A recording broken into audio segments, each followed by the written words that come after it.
This Yes, is the sir. Lambda Cartel, EP003.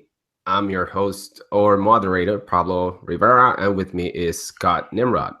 Today, we're going to be talking about soft skills and what it means to be someone who is not only awesome at writing code, but someone who is awesome to work with. Uh, Scott and I were talking about this just before hitting the record button. And Scott, do you mind sharing again what you were telling me? Yeah. So, um, where do I start?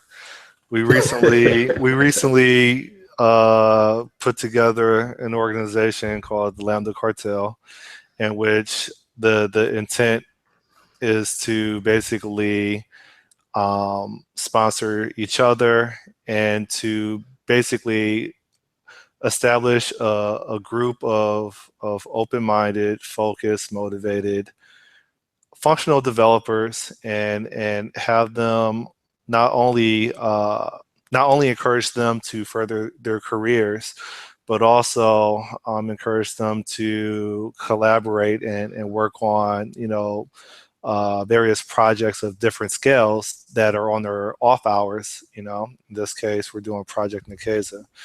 Well, that's the context.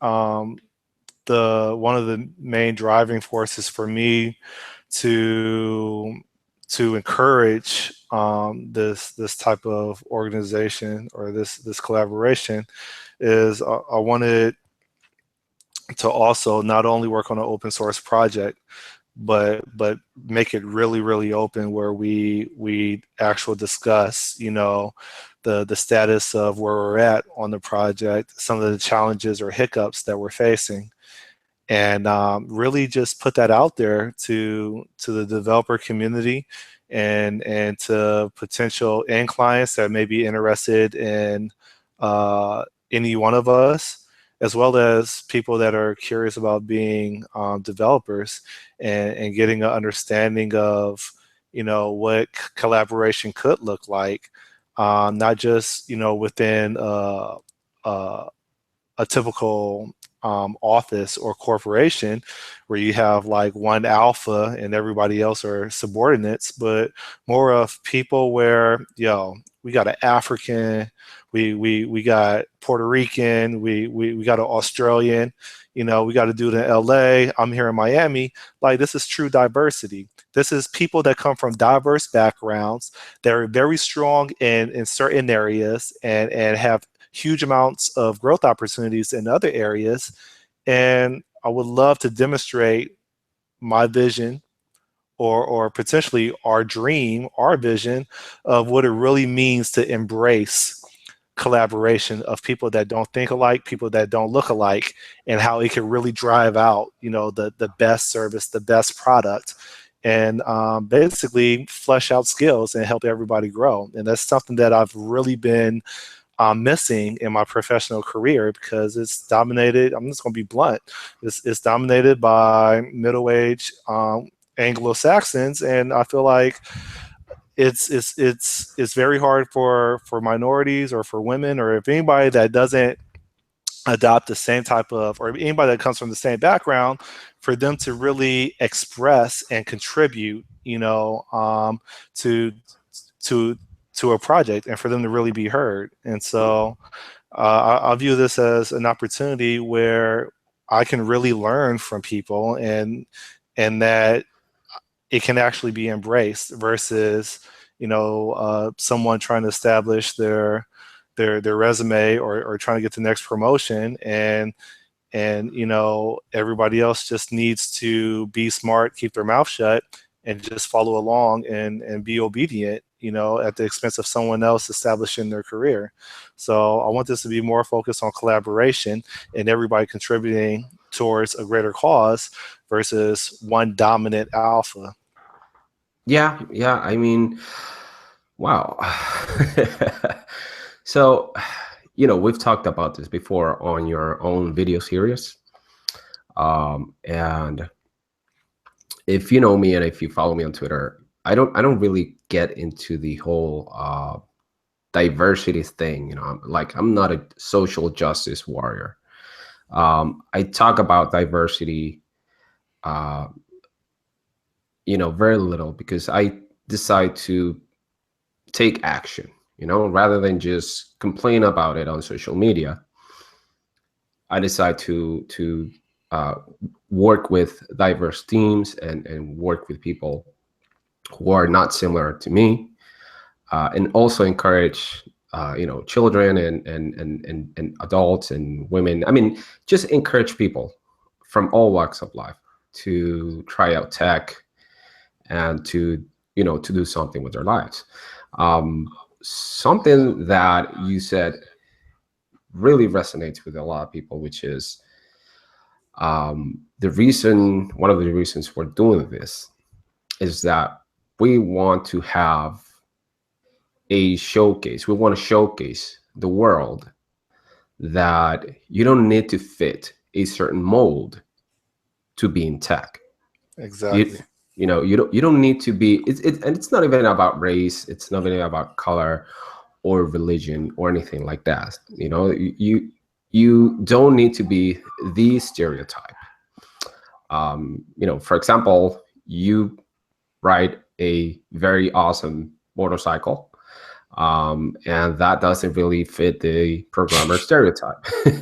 I'm into cars. I used to be a mechanic. Um, my profession used to be a mechanic, even though I coded way before that. So I don't fit this stereotype. And we have Odie, who is from Nigeria. And the stereotype of any African is not generally good, right? Because um, because of people, right? Um, and so we want to break that. We want to say, hey, we care about diversity, but we don't only want to talk about it. We want to show you that we are the diverse team of people who can build things as good as any, or even better. Who knows? In my case, might be worse. But that we can work together and collaborate and build awesome things. And there doesn't need to be an alpha male or alpha female, or alpha anything. And we can just, support each other and take care of things and take action, and not focus on what is really the driving force behind alpha people, which is their ego, right? Right. And I mean, I still have an ego. I have a huge ego, and I've been. That's good. That's pride. You're very, I think you're very proud, but not proud in a bad way. I think you care about what you do, and that comes off as passionate. And sometimes passion is very hard to control, because we want to do things right, and we want to do things properly. But at the same time, being mature and saying, I'm not saying you're immature, but like, I know that you can also say, I'm passionate, but I understand this project has certain deadlines and has certain requirements, and nothing can be perfect all the time, you know? Right, right. I was going to say, basically, I have a huge ego, and over the years, I've been studying and also practicing how to manage it, how to basically take advantage of the ego, because I think everybody's egos, and I'm not sure if ego is something that is always narcissistic. I'm not sure if ego can also be something that is based off of low self-esteem. Whatever it is, It's not bad. I, It's I, not bad. I It think just is. Yeah. yeah, I think an ego is something that it may have a negative, context or denotation to it, notation, whatever the right word is. But if we can learn to manage it and leverage it for what it does do for us in a productive way, then that's great. And be able to check it, just like you check your dog when your dog gets out of line, be able to check it when it's out of place, and basically tame it, domesticate it. That's something that I've been very focused on. So there's so much involved with being a software developer. Not only is it art, expression, it's also philosophy, it's also politics, and so like There's a lot of politics. There's sadly a lot of politics. I mean, I don't know what's your experience, but in the typical company, and I'm not talking about Google or Facebook or Amazon or anything like that. I'm talking about regular, daily, run-of-the-mill companies. You know, there is a lot of politics. If you didn't go to somebody's barbecue, or if you didn't say hi to somebody, or if suddenly your car is better than theirs, or it's worse, it's very hard to navigate those politics when you are introverted, or you don't have a great set of soft skills.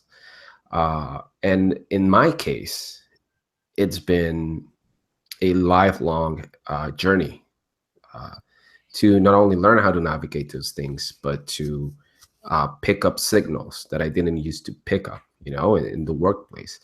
I can tell you a lot of different stories, but that have helped me develop this sort of, I call it the neutral zone.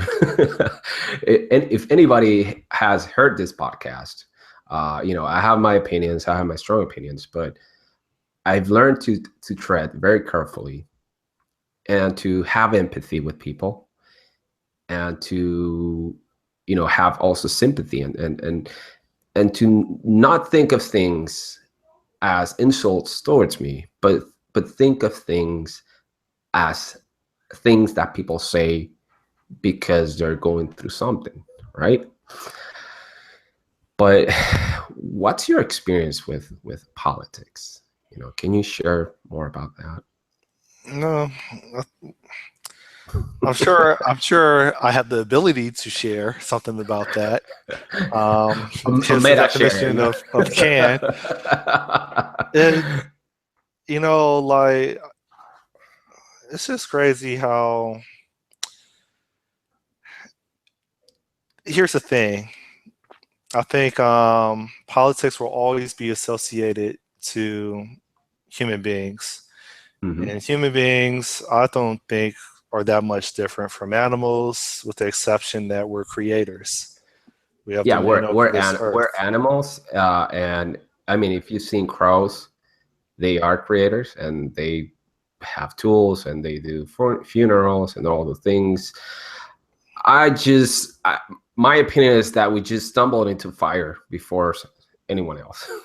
Yeah. That's So just it. so you think about, let's take a subset of an animal. We talk about a mammal.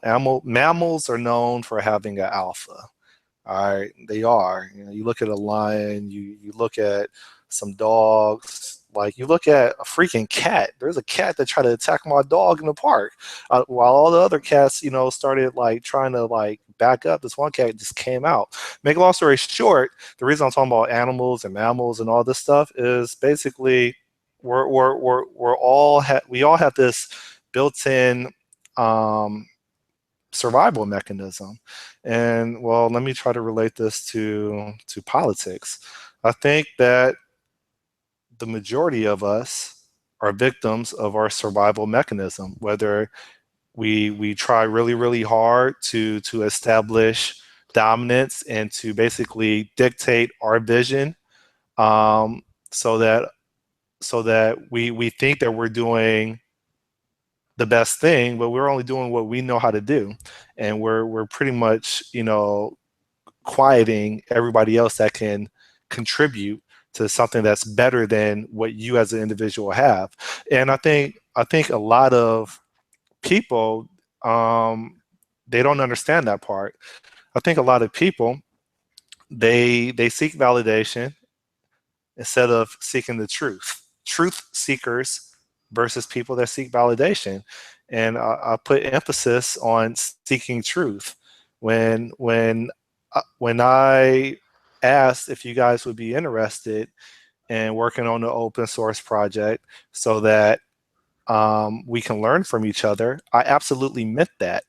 There's going to be ideas that I put out there, and I'm sure I've put out some ideas to you guys that will be put on a platform, and you guys will poke it, destroy it, and report back to me, nah, Scott, that didn't really work out based on this context. But you know what? Have you considered this?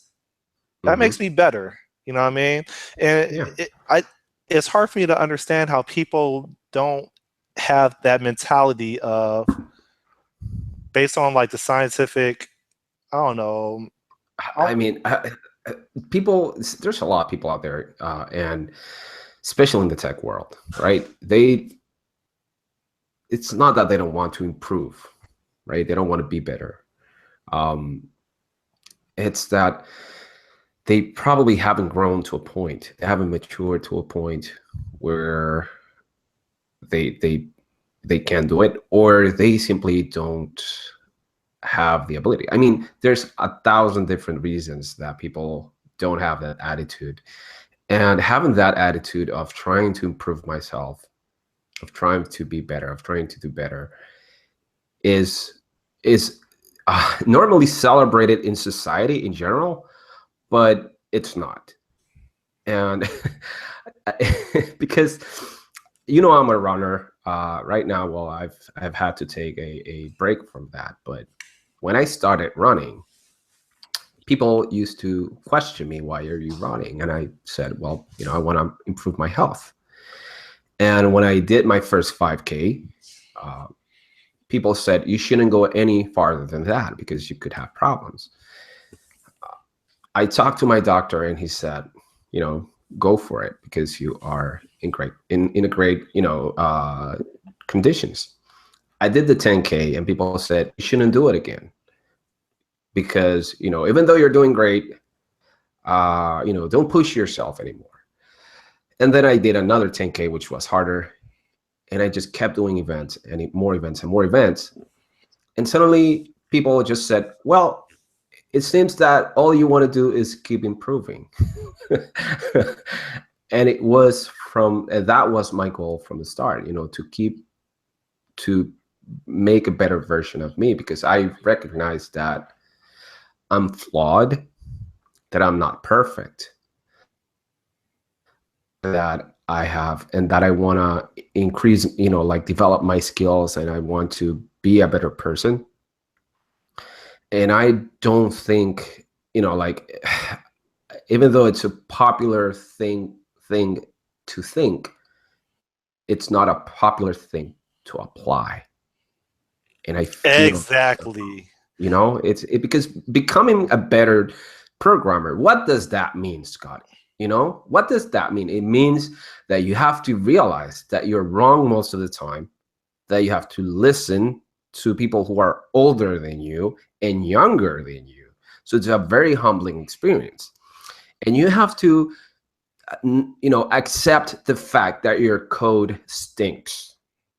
That code that took you a month to write is probably worse, or not probably, it's actually worse than something that some kid in high school, he just wrote on a 5-minute quiz. I don't know. Like, you have to realize that there's so many people that are better than you, that the only thing you can do is become the best version of you. And that might be not as good as somebody else.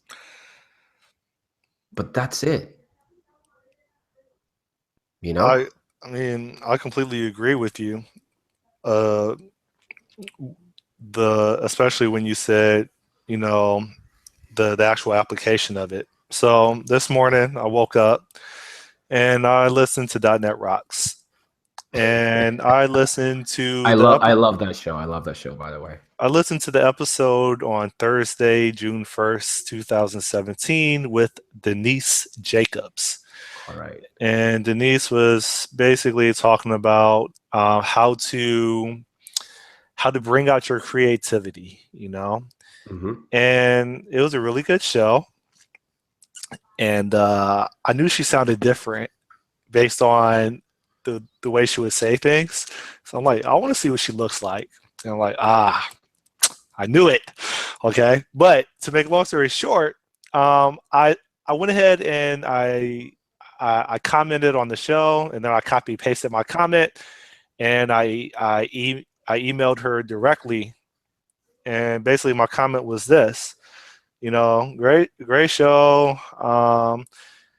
I I'm curious, or I was hoping that you guys would discuss how to actually apply bringing out your your your creativity, or your reaching your potential of how creative you can be with, within the actual office environment.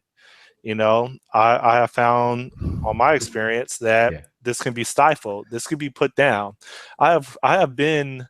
Now, I didn't say this part coming up in my note to her, but I have been in situations where I felt that I had to dumb down my skill set because the lead developer, hence the only developer before I came, um, he needed to understand it, and as a result, I needed to basically write more code that was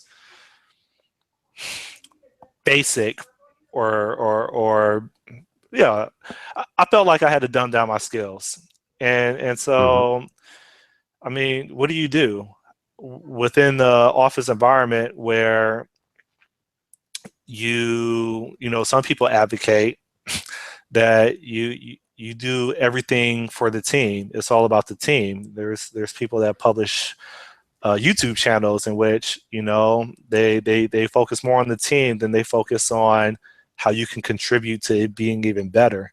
And so, Yeah. with that said, I know I'm yammering right now, but it's No, one it's it's, okay. it's I it's one mean, thing to bring out your creativity early in the morning or late in the evening if you have habits like me. It's another thing to go out into the wild, right? And actually try to demonstrate what you've been practicing outside the ring early in the morning, late in the evening, and actually demonstrate that in the ring mm, where people have insecurities about themselves and people have objectives or agendas about where they need to go based on survival mode. And I feel that, man, within corporate America, can you really, and I guess this is a question for you, what do you think? Is it really possible to reach your full potential being a subordinate and playing the game? yeah, I mean, you're just selling me here because you know my answer. And no, no, no, this is not a setup. But you got to realize that the answer to that question depends on one important factor, which is, are you brave enough, or are you willing enough, or stupid enough to try and make it on your own? Or are you just going to get a job at a company and just put your head down It shut the and F up. Like Brian said, yeah, yeah, I have Brian on my yeah, YouTube yeah. channel, and I mean, whenever I have Brian on there, we talk a lot about things that are some people would render taboo. And he was like, put your head down and just shut the F up Yeah, I when mean, working in the office. and If you have a good idea, keep your head down and shut up. and so I mean, so the extremes, right? Each side is not possible. You cannot always keep your head down.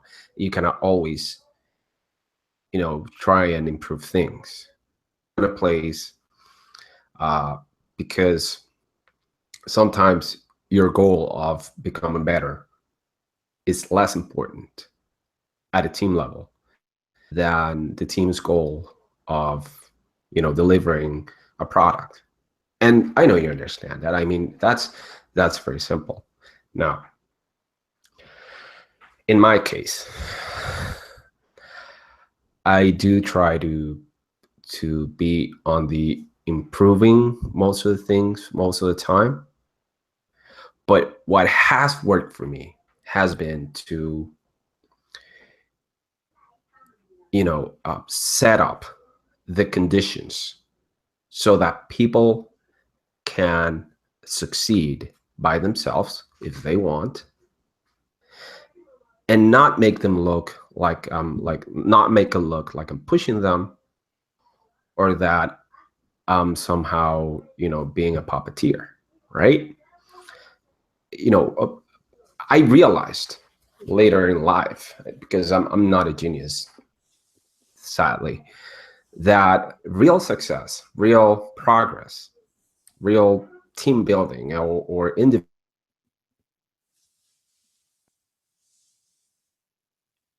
Uh-oh. Where you at? Pablo. I mean, when you and I started talking, when we met, I can tell you that you're pretty much the same person. But now I've managed to, through you and through the conditions, help you move forward. And in a way, I'm moving forward. It's not that I'm again, I'm not a puppeteer. I'm not like doing anything of that sort. But I can tell that just by the fact that you and I collaborate together, you are better. And as a result, I'm better, right? And that's where the ego comes in, right? Do I work to be better myself, me alone?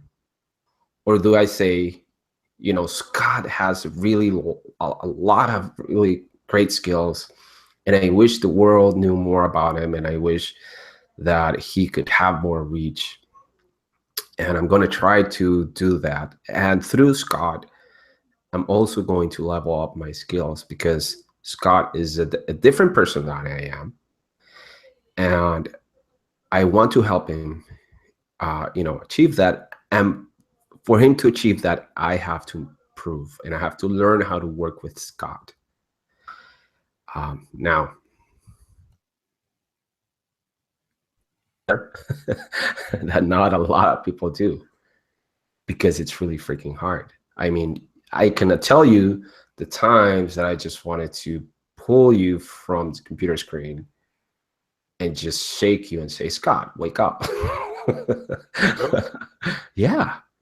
And I'm being like totally honest, because I was letting my ego, do the driving. Because whenever you have to realize that whenever you get mad at someone that's in a team with you, it's because they're either not doing what you want, or they're not reaching an expectation that you have, right? Well, they could also be eating your lunch, right? But aside from that, we have to say, well, this person was not doing that, and we have to ask why. Why is Scott not doing that? Maybe you were in a position that you couldn't. Maybe you had to learn something. Maybe you had to level up before you could do that. And so we have to be patient. I think that, I've just realized it, like, to put it into words. Who have the people who are really skilled are those who are patient. Not publicly, not that they sit down and shut up, right? Is that they're patient enough to give others and themselves the time to grow and develop and do the things that they want to do. Does that make sense to you? Well, I heard what you said. I'm not sure if I completely agree with the last point. So, why not? Okay, you said the people that are skilled have patience. Yeah. Okay. So how much time has taken you to learn F sharp? I'm still learning. Exactly. Have you been patient? Well, I wouldn't use I'm that not. term, but I'm not setting sure. you up. I'm not setting you up. I wouldn't use that term, but But it's a mixture. you say patience, I say marathon. Oh Okay. My yeah, whole yeah. my Have whole you life ever is wait? Have you ever ran a race? Have you ever done like yes, a I running have. event? So you know that when you start the race, most people go crazy and they just accelerate from the start, and then they Tap just out. wanna kill it. They just wanna crush it. But then halfway through, they're just tired and they give up. A lot of people just give up. And well, those who are not like professional athletes, right? They either really slow down or start walking or they hurt their knees, whatever.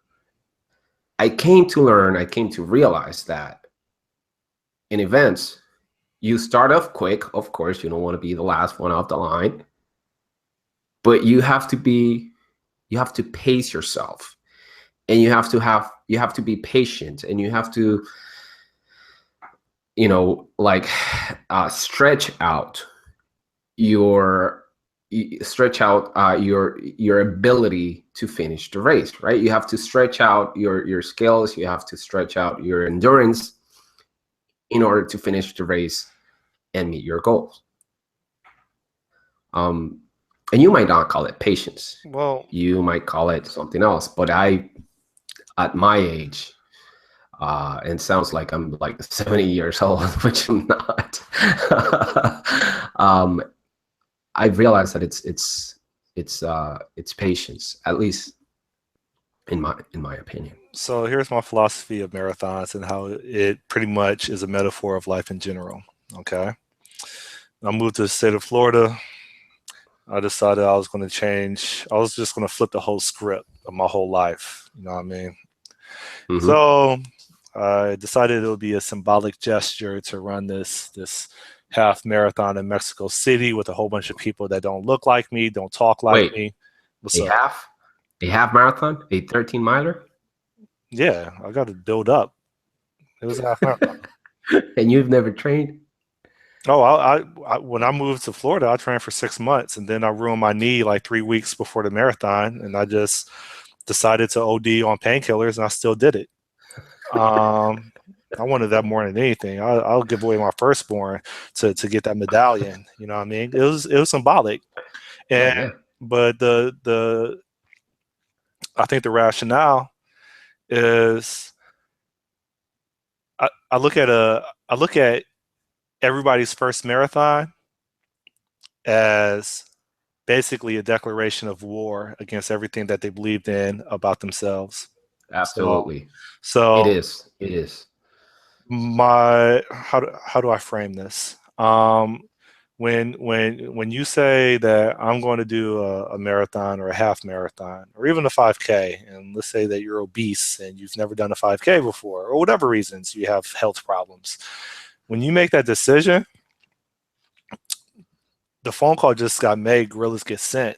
Like you, when I look at a marathon, as I'm running, or that whole journey of a marathon isn't just the 3 hour run or however long it takes you to get that done. A marathon is a Yeah. declaration of this is how I'm going to prepare. This is what my meals are going to look like. This is how much time I'm going to allocate on Sunday to do my run. This is my schedule on Monday through Saturday. All right. These are the podcast shows I'm going to listen to in which I'm going to learn from other runners, right? These are the books I'm going to read.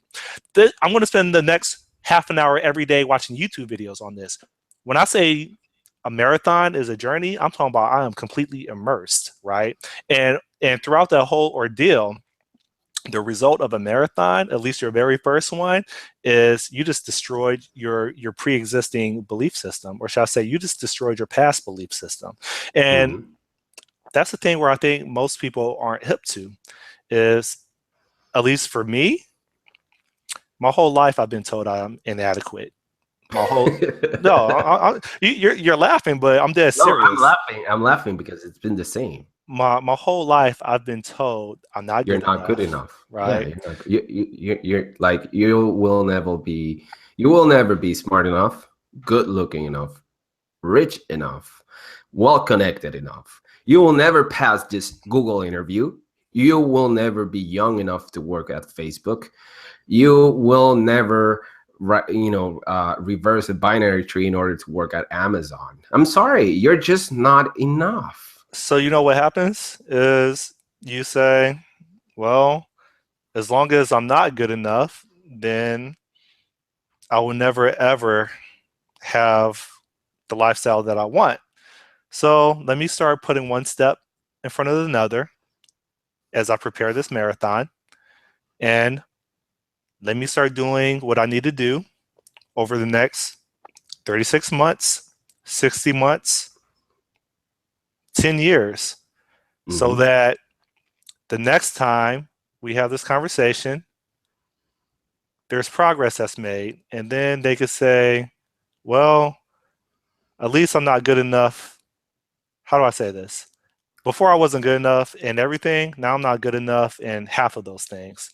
But the main point that I want to drive is when your whole life you've been told this, and if you come from a background that I come from, your whole Yes. life you respond.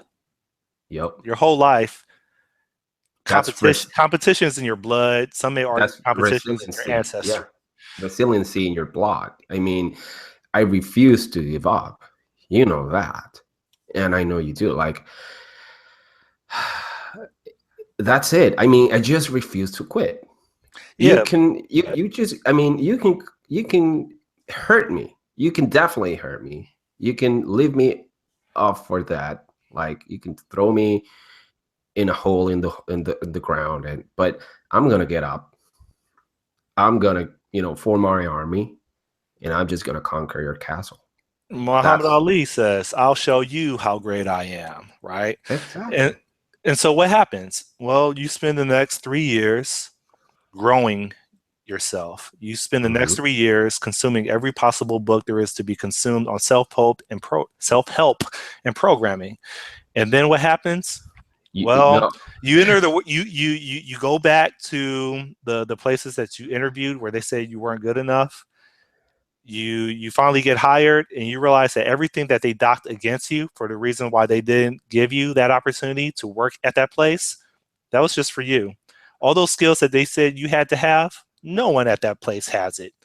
But they wanted you to have it because it's easier to disqualify you, Yeah. right? And take mainstream. So, with that said, what happens when you start compensating for every single, for lack of a better word, I don't want to say boy, deficiency. I wish I could find something more politically correct. What happens? You start compensating for every growth opportunity that these random people that tend to be the gateway keepers. When you start compensating for everything that they said you don't have, and you go above and beyond, so it's undeniable. No one can deny what I've already accomplished. Then all of a sudden you enter the workplace, and then they don't want to potentially accept that, right? And so now you filled in all those voids that they said that you were deficient in. Now you're in a position to help others, Hmm. right? I choose the word help over teach purposely because some people, they don't want to be taught, they're too good for that, but you're in a position to help others. And then you hit this major barrier where you you have a lot of skills that the company can take advantage of, but due to politics, you need to keep your head down and shut the F up. Yeah. It's back to survival mode. No, So, no. I mean, But that's okay. But that's reality, right? well, That's reality. All, unfortunately, all all companies are like that. You're never gonna have a company that's 100% driven because there's a lot of external factors, well, right? all companies are like that aren't my company. right?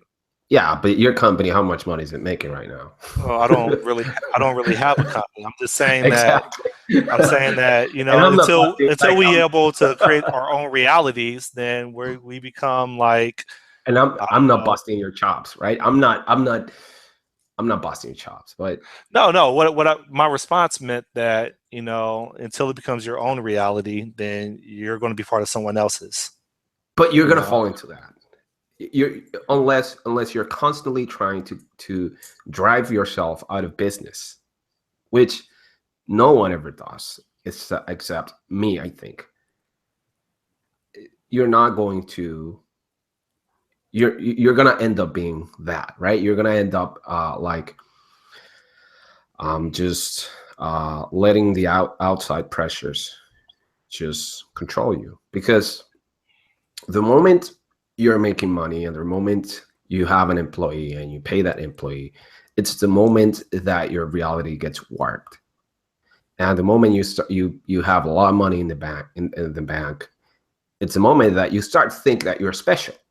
You start to think that you're somehow better than people because, hey, I'm selling, I'm making money. But it's like the moment you start raising 10Ks and and have marathons, you think that you are a better runner and that you can start giving running tips to other people. And you forget that it's the training that got you there. It's the commitment. It's, like I said, the patience. It's the resiliency, the the experience. exactly. And so you're not going to find that out there. Why? Because um due to society, we build structures that provide safety in exchange of money. And so safety means for you to shut up and just listen to whatever they say. The reason I don't work with one of these big companies, I've never been driven to work for Google. And it's kind of a meme for those that know me, is that I don't want to go through the process of that interview, you know, like the whole interview, and then go through the process of negotiating a contract and a salary to then be put on a team that moderates YouTube, because Google is sells itself as the place to build the technology. And when you go there, you're a smart person, and you go there and you're driven by tech. You suddenly find yourself that, hey, somebody had to write the cron jobs, and somebody had to write the code, the CSS or the JavaScript or the HTML, and that's probably going to be you. And that's why I always look for smaller companies, even for startups, because there's a greater chance that I will be able to excel and learn and grow than at one of those big companies. And even creating your own stuff, like you said, it's not until I can change my reality that I can do that. But as someone who's done it, I'm okay when I see you on the other side, about to do it. But as someone who's done it, it takes a lot of different skills, other than writing code and being driven, to actually sell a product. Because it turns out that, like you said, like there's a lot of companies out there that are mediocre. That's true. And have mediocre teams and people who don't really want to grow and people who just want to do the same thing over and over and just get paid. Turns out they buy mediocre products made by other mediocre companies. And when you do products that are not mediocre, when you do products that are driven and are better and are like for example, when we get to push Project Nikeza out there, whatever it ends up being. I think it's going to be so much better than other things. Not a lot of people out there won't get it because they're used to crap, you know? And so you either sell crap or mediocrity, or you decide to sell something great at the expense of suffering through that. And,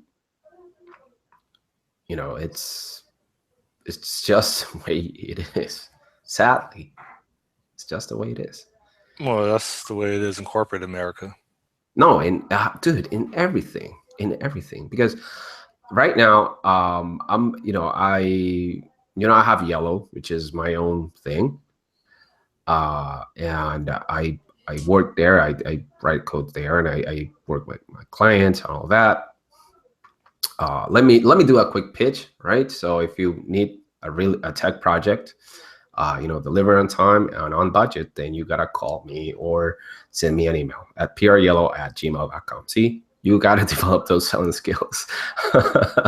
But I'm working on a product, and I'm delivering the product, and the product is really, really, really awesome because it's, wow. I mean, I can't believe I made it. When I present it to customers,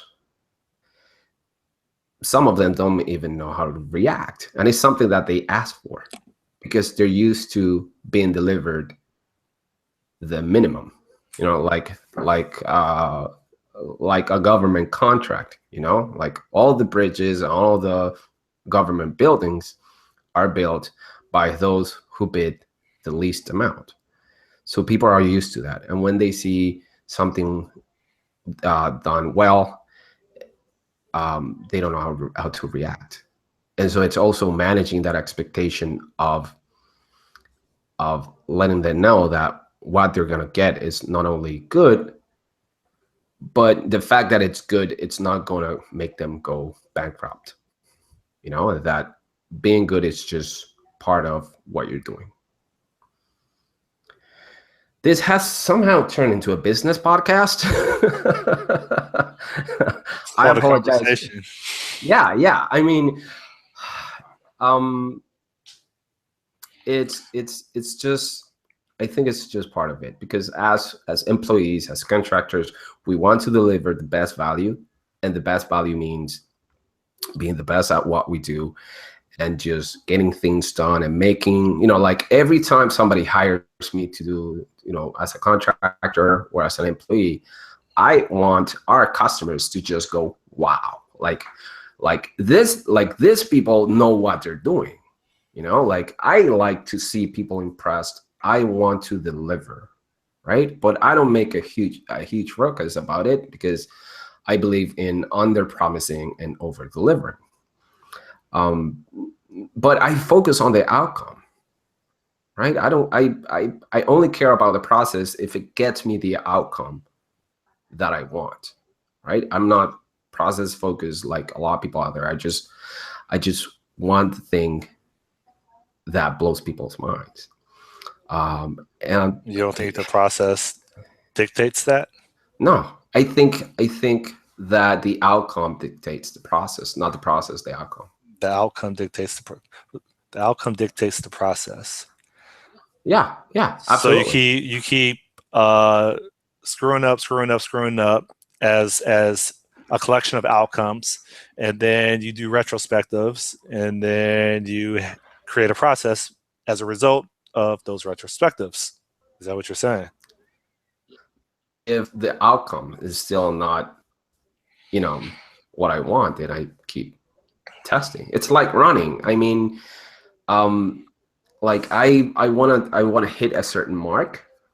I want to do a certain time, for every mile or every kilometer that I run. I want to do it in X or N time. If I don't get that through my training process, then I'm definitely going to keep changing my training process until I get it. That's I am outcome focused. I'm not process focused, because the process You can make a really great process. You can have a really awesome process. But if the outcome is not great, then the process is worth nothing. It's worthless. Yeah, I got it. I got it. Yeah. And so it's in programming.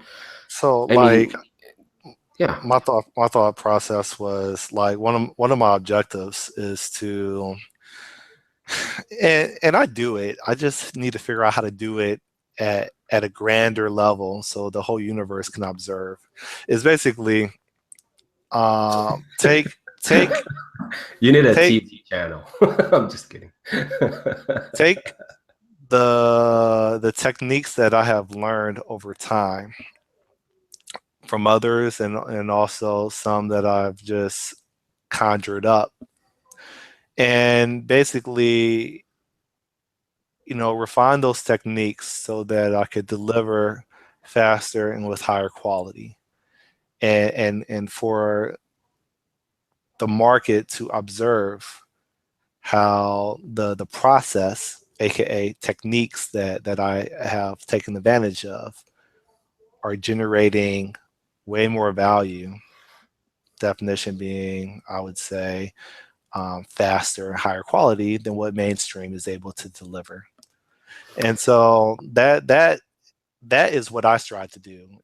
All this early in the morning, late in the evening, coding, reading books, harassing people on Stack Overflow. That's because On I Twitter, on YouTube, on Gmail, on every and all platforms that exist. I mean, I know you already. and at the end, what most people don't ask is what is the intent, right? And my intent is I want to have my own software company one day so I can show the world how how much cheaper, or should I say how much less expensive and higher quality we can build software than. I'm not saying that. I'm saying. Wait. Let me let me digress from that. I don't want to sell cheaper software. I'm not talking about you. I'm talking about me. No, no, no. I know.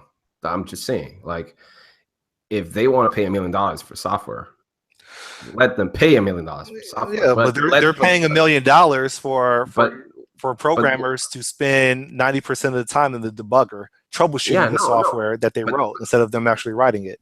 but let's deliver $2 million worth of value. It's I know what you mean, but it's not cheaper. The word is not cheaper. Well, I changed it. I I, said less expensive.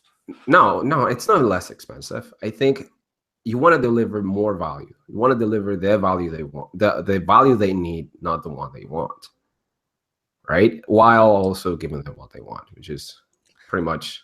I want to demonstrate that I have the skills to deliver software that costs less and that is more Don't put that valuable, out there because higher then quality. they're gonna use it against you in negotiations. Like, hey Scott, I heard you on the Lambda Cartel podcast saying that you wanted to charge less, and why are you charging me this much for Oh, for yeah. this? Yeah, those that's business You're rule. such a lawyer, man. I'm not a lawyer. I've been Might as well be. bitten. I've been bitten by that in negotiations, because you have to realize that All right, how about negotiations. this? I want to ship software with higher quality faster. How about that? No, no, You no, mean no? no, no, no, You can't tell me no off of something I want to do. no. Hmm. Scott, not about you. You have to realize that Okay.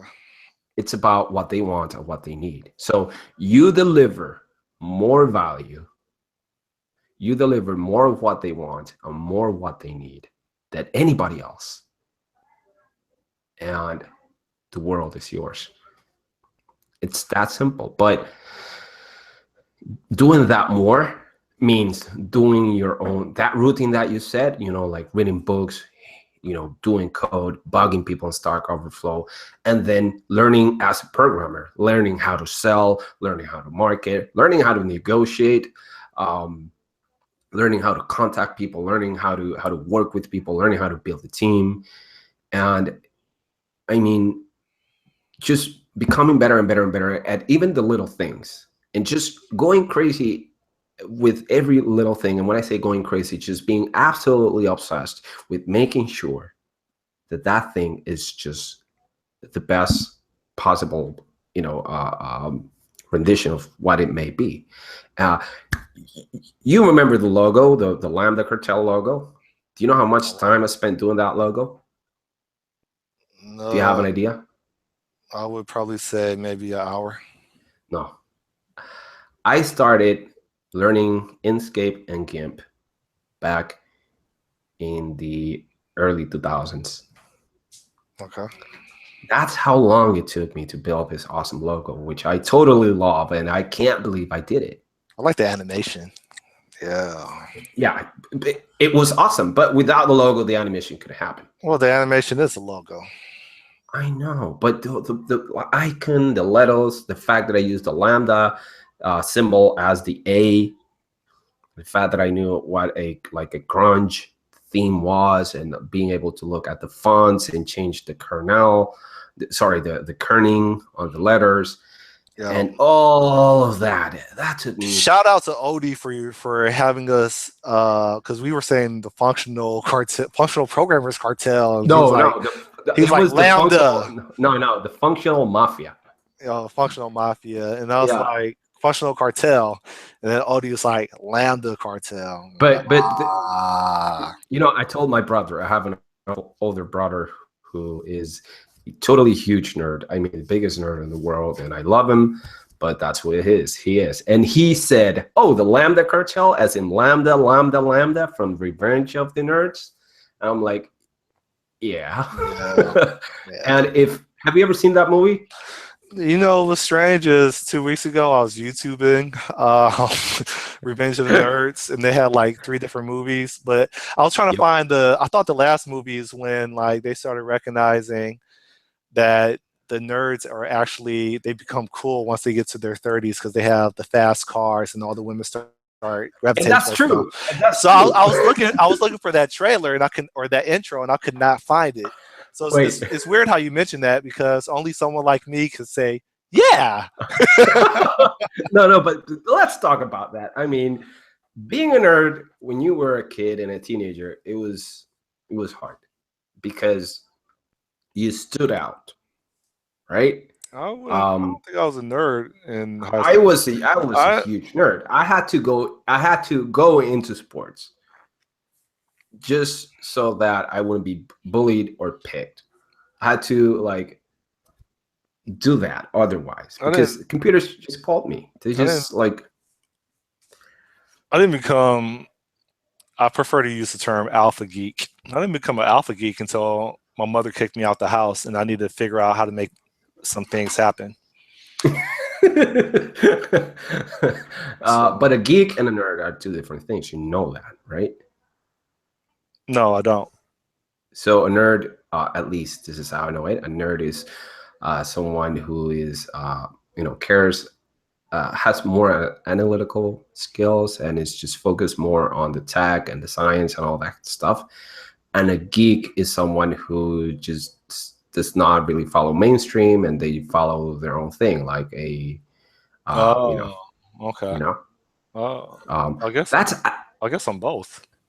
Yeah, but you can be a nerd and a geek. I mean, I'm a huge anime geek. Okay. But I'm not an anime nerd, because I don't study that. You could be a nerd. Someone else could be a geek. I'm more like that Star Trek. I'm like a Klingon. Like I'm at a higher level. So like, do you speak Klingon? Romulan or something? Yeah. Do you speak Klingon? No. I used to a little. So let's not go there, because a lot of emotions come rushing down. But like growing up a nerd, a geek, or being a teenager, or being even in my 20s, here in Puerto Rico, not the best place to be that.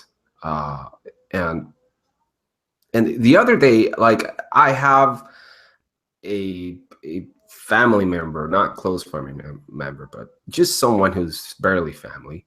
Like Latins, everybody is your cousin when you're in Puerto Rico or you're Latin. So I have this cousin of a cousin of a cousin, um, noticed was really geeky and nerdy. Like, it was obvious. And so I started talking to him, and I say, hey, do you like tech? It's a kid. It's a 16-year-old kid. And I told him, hey, do you like tech? And it's like, yeah, I really like it. And I'm like, show me your phone. When he showed me his phone, it was like looking at my PC in the 90s. He had rooted it. He had changed the font. He had changed the GUI. He had changed the window manager. He had a lot. I mean, he had apps that he didn't know how to use because they were related to, like doing SSH to a server, and he had even installed one of those learn how to code apps on his Android phone, of course, because you can't really do anything on Apple. And I told him, hey, do you want to learn how to code? He says, I've been trying for years. And I mean, he's 16, so I assume like 2 to 3 years. And I really haven't met anybody to help me because I'm lost. And I just told him, hey, just write down my email, write my phone number, and I'll help you, because I know how hard it is to be your age and want to do something like that and not find anything. And that's with him having the whole freaking internet at his fingertips. Mm. For you and me, it was worse. It was like, did you have any library you could go to rent out books and maybe, use the internet or a computer? No, I threw a whole bunch of money. Well, I threw a whole bunch of money. No, I took out college debt to go to a community college so that a professor or a group of professors can teach me. Yeah, because you had to wait. Yeah, exactly. I remember now, because you started the program when you went into college, right? Yeah. So I thought that was most people. So no, because within your community, and I'm not talking about race, but within your actual community, right? There really wasn't anybody out there who said, hey, if you like tech, raise your hand. I'm here. I can help you. Nah, man. Everybody, they work in the trades. They pour concrete. They install carpet. I was the first person in my family to actually do white collar work, or at least go towards it. I was the first person in my family to graduate college. My parents fell in love, I think, at Ohio State, and then they dropped out. And so then they had us. Hey, and then I've been paying rent since I was 12 years old as a result. It was the 70s, dude. I mean, what else? Yeah. No, wait. It was the 80s, because I forget that you're younger than me. So if anybody's listening, just here's a trivia for the next episode. Find out how old I am. Find out what Mukeza means. Oh, no, there's no way. So, but anyhow, just to bring it over, these days we think that it's easier being a nerd, it's or a geek, or being a tech person, or just being like, we think that it's easier to discover that. It really isn't, because you can learn how to weld using YouTube, but tech is still very hard to navigate, and it's very hard to learn where to start.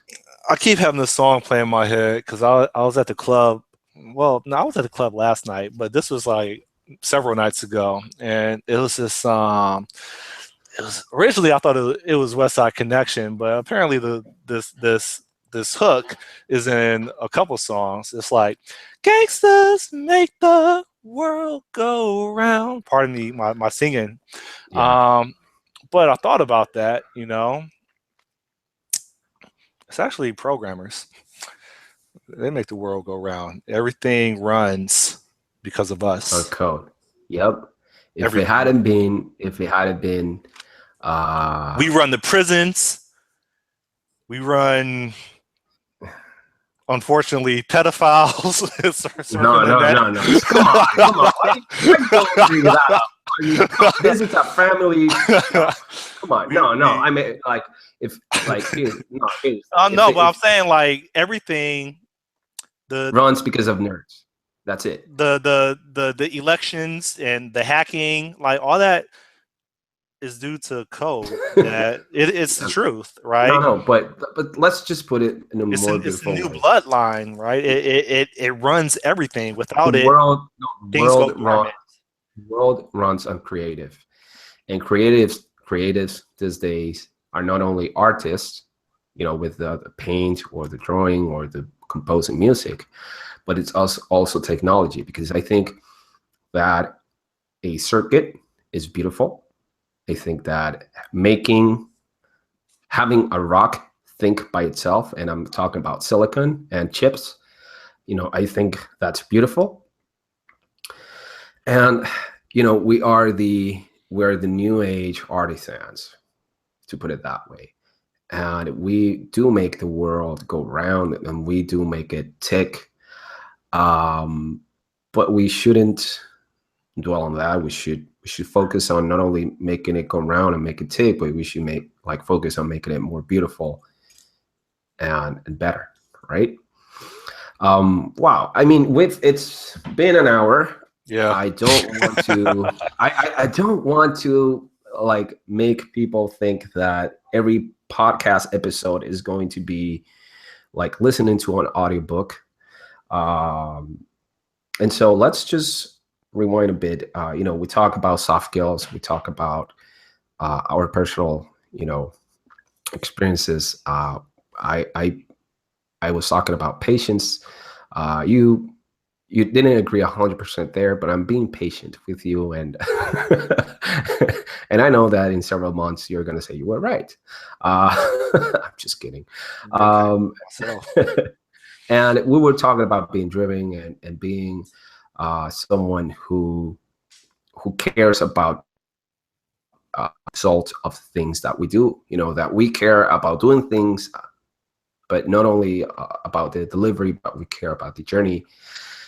And being resilient, being people that don't really know how to quit trying. It's not that we don't know how to quit, it's that we don't know how to quit trying, right? And how it is still hard to be a nerd or a techie or a geek, even during these days where technology seems to have become mainstream. Any final thoughts?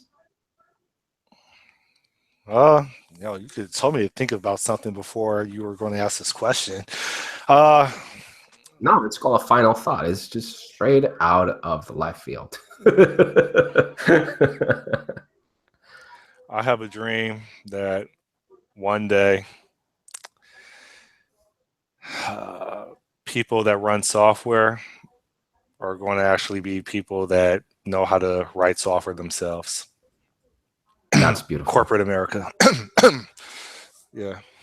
That's beautiful. And that's not going to happen because programmers are too busy working themselves out of a job. No, programmers are too busy not manning up and standing up for themselves and just we're treated like freaking factory workers, man. It's annoying. But a lot of software is built like that. A lot of your software is built like that. A lot of your software is built like that. I don't build software like that. No, but you've been in teams where that has been the running joke. I've been in teams where some architect says thou shall use based on people don't realize stone tablets. Software, yeah, like software. Okay, to close off the whole here's a closing statement from my part, my final thought, just to it's in line with yours. I recently wrote a product, the one I was talking about, and I spent about 2 months working on that just during my off time, and I thought it was great. I thought it was awesome. And then I completely destroyed it. I destroyed my idea that it was awesome the moment I realized I could have done it with some other technology. And it took me half an hour to do something better. Something Wow. that just blew the socks out of it. Like, holy, like, and this is a product that needs to run on special hardware. So not only did I make the product better, right? But the hardware is going to cost less. I mean, my competition is not competition because my product is going to sell at a fourth of what the other products cost while delivering 1,000 times more value. So that's software. You know, it's not the amount of code I write. It's not the architecture that I decided on today. It's my creativity or the team's creativity that will deliver something better. And companies that don't foster creativity and don't build a team based on creativity and improving skills and having empathy towards the skills of others and training people will ultimately fall to companies like yours and mine. And that's my closing statement. It's Did pretty good. I yeah, did I convince the judge and the jury? I hope so. I That's pretty good. I would swap out the Thank you. term creativity for expression because I think expression is more personal. Of course. Yeah, I mean, and the beauty of it is that expressing yourself or being creative, you get to define your own terms. And so your preference is not wrong. At the end of the day, when we really get on building the Kiza and all the other stuff we're going to build, and we continue to build the Lambda Cartel like we're doing right now with this podcast, what your approach is going to be different than mine, but we're still going to have a really great outcome. And that's the beauty of it all. You know, you can have somebody as driven and as focused as you, and you can have someone as, you know, as dumb and as, you know, I like to make jokes and I like to be funny and I like to just, you know, like different personalities, completely different personalities, just knock one out of the park. That's the beauty of it. That and you know, and that's why I'm here, and that's why I believe in this 100%. And so, wow, what an episode! I wish that more people could have joined us. I'm looking forward to what the other Lambda Cartel members have to say. You know, we record this for ourselves. We record this for them, and we also record this for people who are not members but are trying to find something that has, you know, that's more signal than noise, right? So to everybody out there listening, thank you so much for tuning in, and we'll see you on the next episode. I'm available for hire. Check me out. Yeah, of course. Here's the pitch. So you can hire Scott Nimrod. He is an experienced Windows developer. He focuses on functional programming, Xamarin, F#, and mobile. Is that correct, right? Native applications? Yeah, that's pretty good. Yeah. Hit Yeah. up bismarcker.net. All right. Some awesome guy did that for me. They swapped out my old website for that one. It looks pretty good. I actually sent someone a link to it earlier today. Yeah, I think I know that guy. Yeah. And so if you hire Scott Nimrod. He is not only an amazing technologist, programmer, developer, but you know, he is someone that you can actually work with, and as someone who discovered him on Twitter. And like because we met on Twitter and we never really had any other sort of relationship. Someone who's known him and has never met him face to face, I can tell you that he is someone that you should totally hire. Now, you should also hire me if you hire Scott. No. I'm saying I'm Pablo Rivera through yellow.com. You can hire me to do your tech project, or I do a lot of services.